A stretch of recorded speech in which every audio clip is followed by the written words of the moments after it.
Setelah sekian lama, aku tidak mengunjungi Mbak Dasi. Entah kenapa aku merasa sangat rindu. Terakhir kali yang aku ingat, Mbak Dasi begitu bersemangat merias diri. Mbak Dasi memang selalu bersemangat setiap kali mau menari.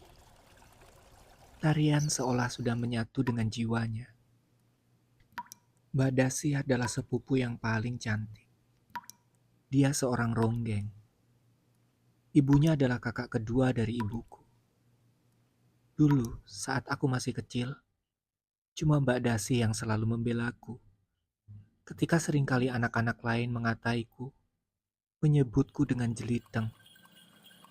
Namaku Menur, tapi orang-orang lebih mengenalku dengan jeliteng.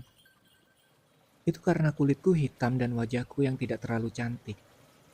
Apalagi jika dibandingkan dengan Mbak Kedasi. Bahkan sampai kini usiaku sudah 21 tahun. Aku belum juga mendapatkan kekasih. Berbeda dengan Mbak Dasi, yang selalu menjadi yang tercantik. Meskipun harus bersaing dengan ratusan ronggeng.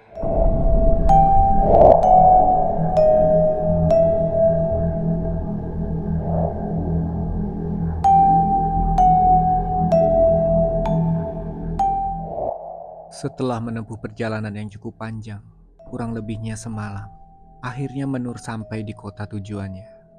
Kota di mana kakak sepupunya, yang sudah lama dia rindukan. Kedasi adalah seorang ronggeng ternama. Banyak yang bilang dia adalah ronggeng tercantik di sana. Sebenarnya kulitnya tidak terlalu putih, tapi wajahnya cukup manis, apalagi saat tersenyum. Setiap kali dia menatap siapapun pasti akan tergoda. Seolah-olah tatapan matanya memiliki daya tersendiri untuk menarik pria-pria. Dan mungkin itu juga yang menjadikannya menjadi seorang ronggeng ternama. Sesampainya di rumah Kedasi, Menur sedikit heran. Kenapa rumah ini begitu sepi? Tidak seperti dulu. Biasanya, budenya selalu berada di luar untuk menyambut tamu. Tapi kali ini, halaman rumahnya pun sepi dan seolah tidak terawat lagi. Menur turun dari dokar kemudian berjalan. Dia menghampiri pintu depan, tetapi sepertinya terkunci. Kemudian Menur berjalan menuju halaman belakang melewati tepian rumah yang sangat rimbun dengan rerumputan. Sepertinya sudah lama halaman rumah ini tidak dirapikan lagi. Halaman rumah yang biasanya sangat terawat seolah tidak ada yang memperhatikannya lagi. Tapi Menur berpikir, mungkin karena budenya memang sudah tua. Sedangkan Kedasi sibuk dengan pekerjaannya. Pak Dejarwo memang sudah tiada. Sudah lama sekali. Bahkan Menur sendiri sudah tidak ingat kapan waktu terakhir dia melihat almarhum Pak D-nya itu. Sesampainya di halaman belakang, dia mendapati pintu belakang yang sedikit terbuka. Menur berpikir pasti ada orang di dalam. Bude, Bude, Mbak Dasi, ini Menur Bude. Mbak Dasi, ini Menur. Sejenak tidak ada orang yang menyaut dari arah dalam, sampai dia melihat Kedasi berjalan dari dalam kamarnya menuju ke ruang tengah. Di depan sebuah cermin, Kedasi lalu duduk di sana dan menyisir rambutnya. Ini adalah pemandangan yang sudah biasa Menur dapati dari dulu. Kedasi memang sangat hobi menyisir rambutnya di depan cermin dalam waktu yang cukup lama.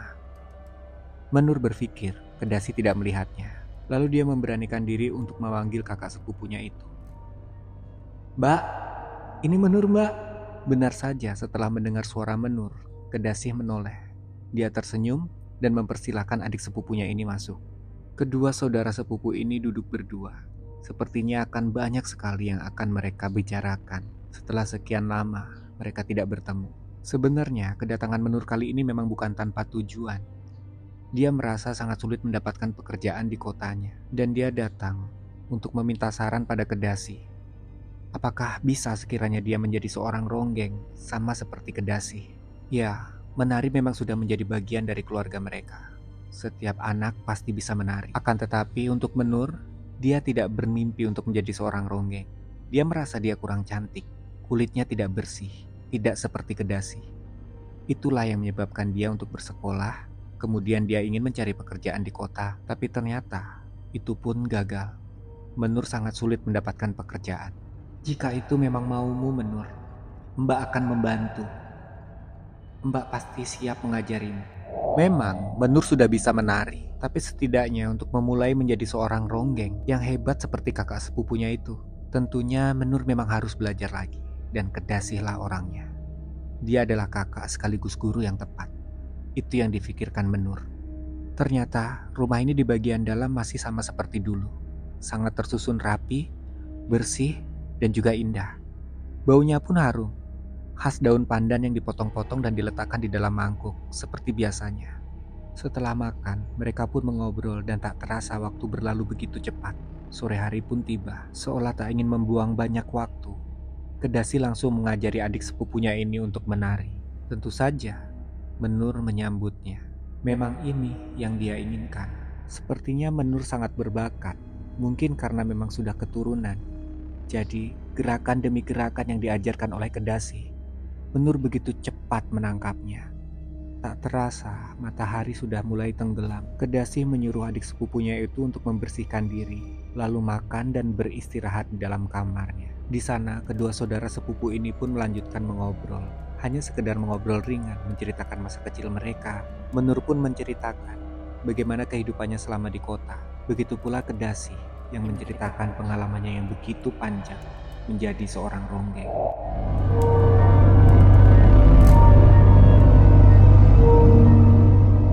Menur terbangun dari tidurnya tak kala dia merasakan dahaga yang luar biasa di tenggorokannya. Dia pun bangkit dari tempat tidur melangkah ke arah dapur. Sesaat dia menoleh ke arah samping, dia mendapati Kedasih kakak sepupunya itu masih pulas. Mungkin Mbak Kedasih lelah setelah tadi mengajariku menari. Perlahan dia berdiri, lalu berjalan ke arah dapur. Menur berjalan perlahan menelusuri ruang tengah yang temaram. Namun seketika, dia terkaget. Dia melihat ada sesosok wanita yang sedang duduk di depan sebuah cermin. Itu adalah cermin rias Kedasi. Sosok itu duduk di atas sebuah kursi tua di mana biasanya Kedasi duduk. Sosok ini sangat mirip dengan Kedasi. Rambutnya, bentuk badannya, tangannya perlahan menyisir rambut yang panjang. Rambutnya yang panjang terurai menutupi bahu. Tapi, bukankah tadi Mbak Kedasi sedang tidur di kamar? Menur terus menatap mengawasi sosok tersebut, seolah-olah meyakinkan dirinya bahwa yang sedang dia lihat adalah benar-benar Kedasi.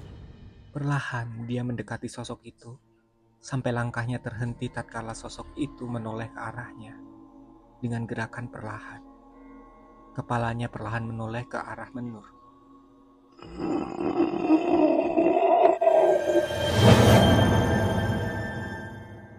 Seketika wajah yang tadi membelakangi Menur sekarang benar-benar menatap ke arahnya. Wajahnya memang wajah Kedasi, tapi dengan kulit yang sangat pucat. Matanya menatap dengan tajam dan seram. Sosok itu berdiri dan perlahan melayang, menghampiri Menur yang sangat ketakutan.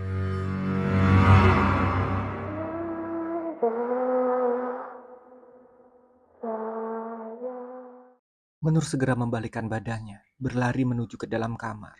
Dia tetap melihat Kedasi sedang tertidur pulas. Dia menutupi sekujur tubuhnya dengan selimut sampai ke wajah. Keringat dingin mengucur deras. Entah apa yang dia rasakan. Detak jantungnya tak karuan. Menur memejamkan matanya rapat-rapat. Dia sangat ketakutan. Hingga ada sepasang tangan yang meraih selimutnya, membukanya, menariknya dengan paksa. Menur, kenapa kamu? Tangan itu adalah tangan milik Kedasi. Benar-benar Kedasi yang membuka selimut Menur untuk menanyakan keadaan adik sepupunya itu. Apa yang sebenarnya terjadi? Menur yang ketakutan segera memeluk kakak sepupunya itu. Kedasi pun menenangkan. Kedasi segera mengambilkan air minum, kemudian menyuruh Menur untuk tidur kembali. Hari memang masih larut, dan seharusnya Menur memang melanjutkan tidurnya. Dan belum saatnya Menur mengetahui segalanya. Rumah ini memang bukan rumah biasa, tapi malam ini belum saatnya untuk Menur mengetahui semuanya. Semuanya apa? Nanti kalian akan segera tahu.